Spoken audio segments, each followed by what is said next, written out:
ഈ തിരുവനന്തപുരത്ത് ജീവിക്കുന്ന നമ്മളെ സംബന്ധിച്ചിടത്തോളം നമ്മൾ നേരിടുന്ന ഏറ്റവും വലിയ പ്രതിസന്ധികളിലൊന്ന് ഈ തിരുവനന്തപുരത്ത് നടക്കുന്ന ജാഥകളും ഈ ശക്തി പ്രകടനങ്ങളും ഒക്കെയാണ്.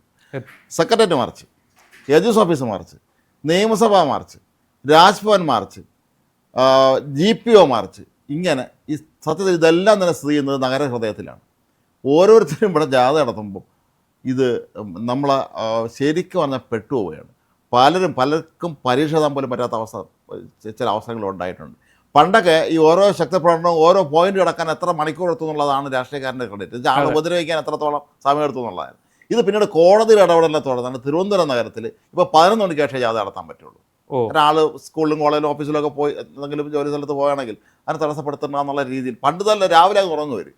അപ്പോൾ അത് മാറി. പക്ഷേ ഇന്നലെ ഇപ്പോൾ ഏറ്റവും ഒടുവിലായി ഉണ്ടായത് തിരുവനന്തപുരത്ത് NSSൻ്റെ ആഭിമുഖ്യത്തിൽ BJP നേതൃത്വത്തിലുള്ള വിഷയത്തിലാണെന്ന് തോന്നുന്നു. അവര് മുഖ്യമന്ത്രിയായിട്ടുള്ളതാ അല്ല, BJP എല്ലാ പ്രശ്നമുണ്ടല്ലോ, BJP ഉണ്ട്.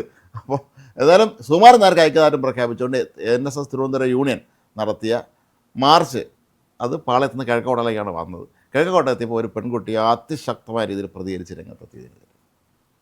ഇത് ഇപ്പോൾ കേരളത്തിൽ തിരുവനന്തപുരത്ത് മാത്രമല്ല, കേരളം ഒട്ടാകെയുള്ളൊരു പ്രശ്നമാണ്.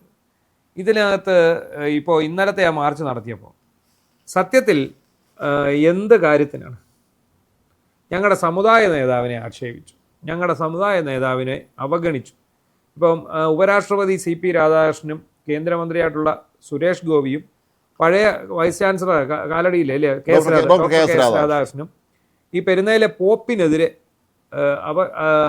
അധിക്ഷേപം നടത്തി എന്നാണ് ഒന്ന്.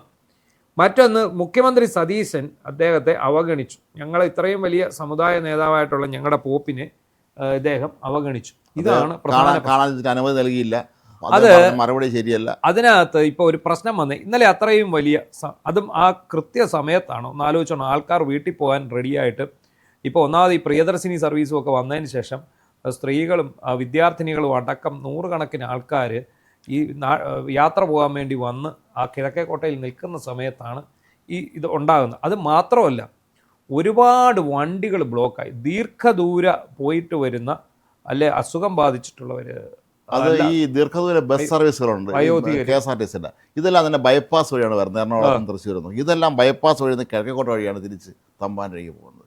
ശരിക്കും പറഞ്ഞാൽ ഇത് ആ എയർപോർട്ട് റോഡുണ്ട് ഞങ്ങൾ താമസിക്കുന്ന ഈ ചില ഭാഗം, അവിടെ തൊട്ട് റോഡ് ബ്ലോക്കാവും. ഇത് തുടങ്ങുമ്പോൾ എല്ലാ വണ്ടിയും ബ്ലോക്കാവും, സ്റ്റക്കായി കിടക്കാം അവിടെ. അപ്പോൾ അത്രയും ഒരു ക്രൂരതയാണ്. ആ ഒരു എന്താണ് കാര്യം? ഞങ്ങളുടെ നേതാവിനെ അപമാനിച്ചു. നിങ്ങളുടെ നേതാവിനെ എന്നല്ല, ഇവിടെ ഒരു നേതാവിനേക്കാളും വലുതാണ് ഇവിടെ മനുഷ്യൻ്റെ സഞ്ചരിക്കാനുള്ള സ്വാതന്ത്ര്യം. അത്രേ ഉള്ളൂ, സഞ്ചാര സ്വാതന്ത്ര്യം. അത് നിങ്ങളുടെ നേതാവ് സുകുമാരൻ നായർ ആയിക്കോട്ടെ, ഈഴവരുടെ നേതാവ് വെള്ളാപ്പള്ളി നടേശനായിക്കോട്ടെ, ഏതെങ്കിലും ക്രൈസ്തവ സഭയുടെ ബിഷപ്പായിക്കോട്ടെ, ഏതെങ്കിലും പള്ളിയിലെ ഇമാം ആയിക്കോട്ടെ, ആരാണെങ്കിലും നിങ്ങളുടെ പ്രതിഷേധം നടത്തണം. അത് മറ്റുള്ളവരുടെ സഞ്ചാര സ്വാതന്ത്ര്യം തടഞ്ഞുകൊണ്ടാവരുത്. ഓർമ്മയുണ്ടായിരിക്കും, വർഷങ്ങൾക്ക് മുമ്പ് തിരുവനന്തപുരത്ത് അന്ന് കോൺഗ്രസ് ഭരിക്കുന്ന സമയത്ത് LDF CPM ക്ലിഫ് ഹൗസിൻ്റെ അവിടെ ഉപരോധം ഏർപ്പെടുത്തി. അന്ന് തിരുവനന്തപുരത്ത് സ്കൂട്ടറിൽ വന്ന ഒരു വീട്ടമ്മ ഒറ്റയ്ക്ക് വന്ന് അവരോട് നേരിട്ടു. കടകംപള്ളി സുരേന്ദ്രൻ ഉൾപ്പെടെയുള്ള ഒരു അവസരം അവരോട് വളരെ താഴ്മയായി അപ്പോൾ സംസാരിച്ച് ഒത്തുതീർപ്പാക്കി വിട്ടെങ്കിലും പിന്നീട് ആ സ്ത്രീക്ക് നേരെ അതിശക്തമായ തോതിലുള്ള സൈബർ ആക്രമണവും ചീത്തവിളിയായിരുന്നു പിന്നെ ഉണ്ടായത്. അതെ, കടകംപള്ളിയെ സഹിതം അവർ ചോദ്യം ചെയ്തു, അവർ വൈറലായി. അത് അവർ വന്ന് സ്കൂട്ടറെ വന്ന് കൈ ചൂണ്ടി സംസാരിക്കുന്ന ഒരു പടം പിറ്റാത്ത മനോരമയുടെ 1-ാം പേജിൽ വന്നു. ഇതൊക്കെ ഒറ്റപ്പെട്ട ചോദ്യം ചെയ്യലുകളാണ്. അപ്പോൾ ഇന്നലെ ഞാനത് TV ലൈവ് ഉണ്ട്. ഈ പെൺകുട്ടി വന്നിട്ട് ഇവരെ ചോദ്യം ചെയ്യും. അവർ എറണാകുളത്തുനിന്ന് വരികയാണ് എന്നാണ് അവർ പറഞ്ഞത്. ചോദ്യം ചെയ്തപ്പോൾ അവിടെ നിന്ന് പോലീസിൻ്റെ അടുത്താണ് ഇവർ ആദ്യം ചെന്ന് പറഞ്ഞ വഴിയൊരുക്ക്. പോലീസ് പറയാണ് ഞങ്ങളോട് പറയണ്ട, അതാ അവരോട് ഇന്ന് പറയാം, ജാഥക്കാരോട്. നല്ല മറുപടിയല്ലേ? നല്ല ഒന്നാം തരം മറുപടിയാണ്. നമ്മുടെ ക്രമസമാധാനവും ഈ നാട്ടിൽ സഞ്ചാര സ്വാതന്ത്ര്യവും ഉറപ്പാക്കേണ്ട പോലീസ് അത് വന്നു പറഞ്ഞ ഒരു പൗരനോട് അല്ലെങ്കിൽ ഒരു യുവതിയോട് ഇവർ പറയുകയാണ് നിങ്ങൾ എന്നാ സമരക്കാരോട് പറയാൻ. അത് പറയാനാണെങ്കിൽ ഈ നാട്ടുകാരിറങ്ങി സമരക്കാരെ അങ്ങ് തല്ലിയാൽ പോരെ, അത്രേ ഉള്ളൂ. അല്ലെ പോരെ? അപ്പം ഇവിടെ എന്താണ് പോലീസിൻ്റെ ഡ്യൂട്ടി? എന്താണ് ഇത് ഒഴിവാക്കി വിടുന്നത്? അതെല്ലാം അങ്ങ് പോട്ടെ. ഈ നിതിൻ രാജ് എന്ന് പറയുന്ന വിദ്യാർത്ഥിയുടെ മരണത്തിൽ പ്രതിഷേധിച്ച് ദളിത് സംഘടനകൾ ഒരു ഹർത്താലിന് ആഹ്വാനം ചെയ്തു. ഇതുപോലെ ഒരു റോഡ് തടഞ്ഞു എന്ന് പറഞ്ഞിട്ട് തിരുവല്ലയിൽ ഒരു ദളിത് സംഘടനാ പ്രവർത്തനം അജിമോൻ ചാലാക്കരി എന്ന് പറയുന്ന ആളെ പിടിച്ചുകൊണ്ട് പോയിട്ട് ജാമ്യമില്ലാ വകുപ്പ് ചുമത്തി ജയിലിൽ കേസെടുത്തു. അയാൾക്കെതിരെ സോഷ്യൽ മീഡിയ ഉറഞ്ഞു തുള്ളി. അയാൾക്കെതിരെ തെറി പറയാത്ത ആൾക്കാർ ആരുമില്ല. ആ രീതിയിലേക്ക് പോയി. എന്നിട്ട് ഇപ്പം എന്ത് സംഭവിച്ചു? ഇപ്പം NSS നേതാവിന് വേണ്ടി ഈ അവരുടെ അനുയായികൾ തെരുവിലിറങ്ങി നാട്ടുകാരെ മൊത്തം ബുദ്ധിമുട്ടി. അത്രേ ഉള്ളൂ. ആർക്കും ചോദ്യം ചെയ്യണ്ട, ആർക്കും ചോദ്യം ചെയ്യില്ല, ആരും ചോദ്യം ചെയ്യുന്നില്ല, ആർക്കും ചോദ്യം ചെയ്യണ്ട. ഇതിനെക്കുറിച്ച് ശ്യാംകുമാർ എന്ന് പറയുന്ന ദളിത് ആക്ടിവിസ്റ്റ് ഉണ്ട്, അദ്ദേഹം എഴുതിയിട്ടുണ്ട്. അത് വളരെ കൃത്യമായൊരു ചോദ്യമാണ്. വരേണ്യവർക്ക് എന്ത് ചെയ്താലും ഇവിടെ കുഴപ്പമൊന്നുമില്ല. ഇതിൽ ഈ അധസ്ഥിത വിഭാഗക്കാരെന്തെങ്കിലും ചെയ്താൽ അത് ഉടൻ പ്രശ്നമായിട്ട് മാറും. ഇന്നലെ വന്ന് ചോദ്യം ചെയ്ത ആ പെൺകുട്ടി തീർച്ചയായും അഭിനന്ദനം അർഹിക്കുന്നു. ആ പെൺകുട്ടിക്കൊപ്പം വേണം നമ്മൾ ഇവിടെ നിൽക്കാൻ. ഇതൊരു മൂവ്മെന്റ് ആയിട്ട് വളരണം. മാത്രമല്ല, നമ്മളെ ഞെട്ടിക്കുന്ന ഒരു കാഴ്ച, ആ പെൺകുട്ടി ഒറ്റയ്ക്ക് അവരോടൊന്ന് പോരാടുമ്പോൾ അവിടെ നിൽക്കുന്ന ഒരു മനുഷ്യരും ആ കുട്ടിക്ക് ഒരു പിന്തുണയുമായി എത്തുന്നില്ല. എല്ലാവരും അവനവൻ്റെ കാര്യം നോക്കി അങ്ങ് പോവുകയാണ്. നമ്മുടെ നാട്ടിൽ ശരിക്കും പറഞ്ഞാൽ നമ്മൾ പലയിടത്തും ആളുകൾ പ്രതികരിക്കാൻ മടിക്കുന്ന ഒരു കാര്യം, അവർ തനിച്ചായി പോകും, ആരും കൂടെ നിൽക്കില്ല. ഇവർ പ്രതികരിച്ച് എന്തെങ്കിലും ഗുണം ഉണ്ടാവുകയാണെങ്കിൽ അത് അനുഭവിക്കാൻ ഇവരെല്ലാവരും ഓടിയെത്തും. അതല്ലാതെ ഒന്ന് സപ്പോർട്ട് ചെയ്യാൻ പോലെ ഒരൊറ്റ മനുഷ്യനോടെ ഇല്ലായിരുന്നു. ഇപ്പം ഈ കോക്രോച്ച് ജനതാ പാർട്ടി CJP പോലെയുള്ള നവയുഗ മുന്നേറ്റങ്ങൾ വരുന്നുണ്ട്.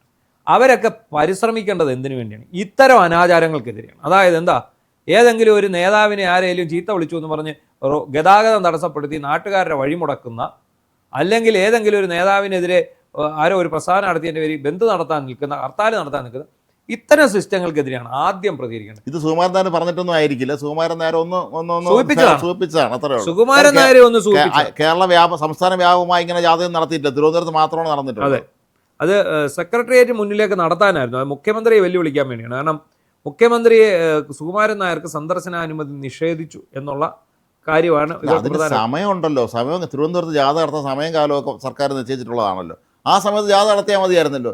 ഈ മനുഷ്യരെല്ലാം വീട്ടിൽ പോറങ്ങുന്ന നേരത്ത്, ഇത്രയും തിരക്കൊഴിച്ചൊരു സമയത്ത് എല്ലാവരും കൂടി ഇതൊരു കൂട്ടത്തോടെ റോഡ് നടന്ന് ജാഥ നടത്തിയാൽ എന്തായിരിക്കും? പെൺകുട്ടി ചോദിക്കുന്നല്ലോ, നിങ്ങൾക്കാണ്ട് അപ്പുറത്ത് ഗാന്ധി പാർക്കിൽ പോയി പ്രതിഷേധിച്ചുകൂടെ?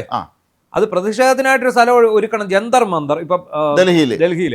അതുപോലെ ഈ തിരുവനന്തപുരത്ത് പ്രതിഷേധത്തിനായിട്ട് നാട്ടുകാർക്ക് ബുദ്ധിമുട്ടുണ്ടാകാത്ത ഒരു സ്ഥലം ഒരുക്കുക, അവിടെ അനുവാദം വാങ്ങി പ്രതിഷേധം നടത്തുക.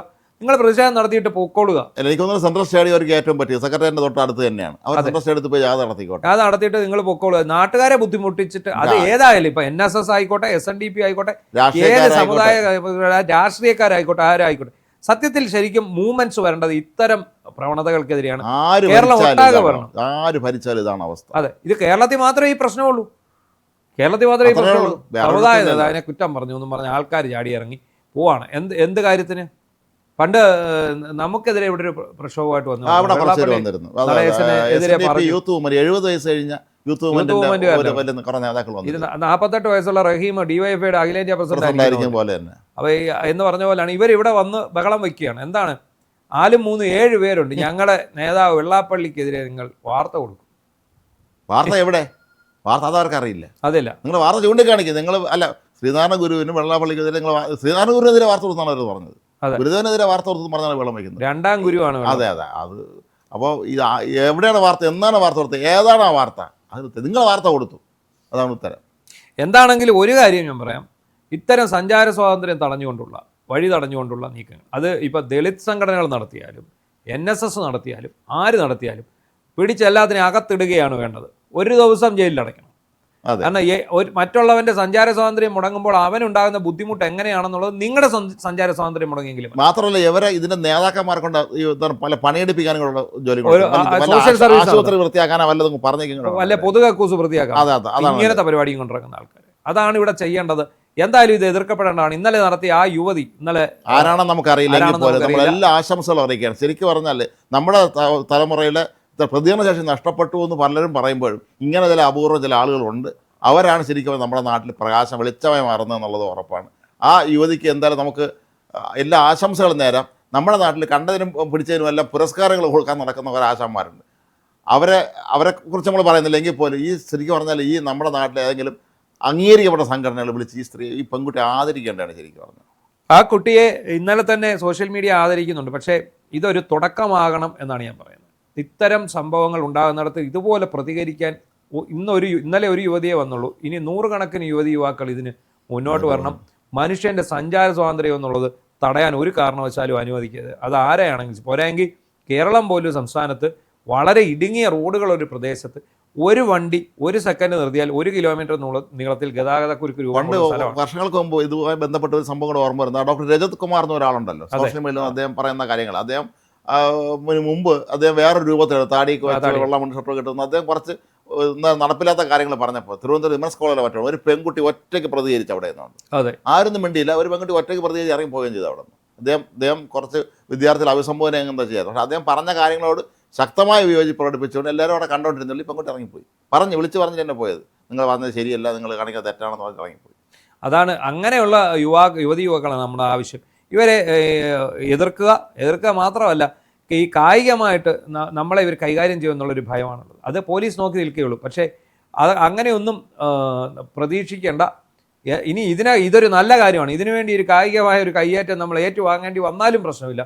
ഇത്തരം ആൾക്കാരെ നമ്മൾ എതിർക്കുക തന്നെ വേണം. അതിന് നമ്മുടെ എല്ലാ സംഘടനകൾക്കും രാഷ്ട്രീയ പ്രസ്ഥാനങ്ങൾക്കും ബാധകമാണ്.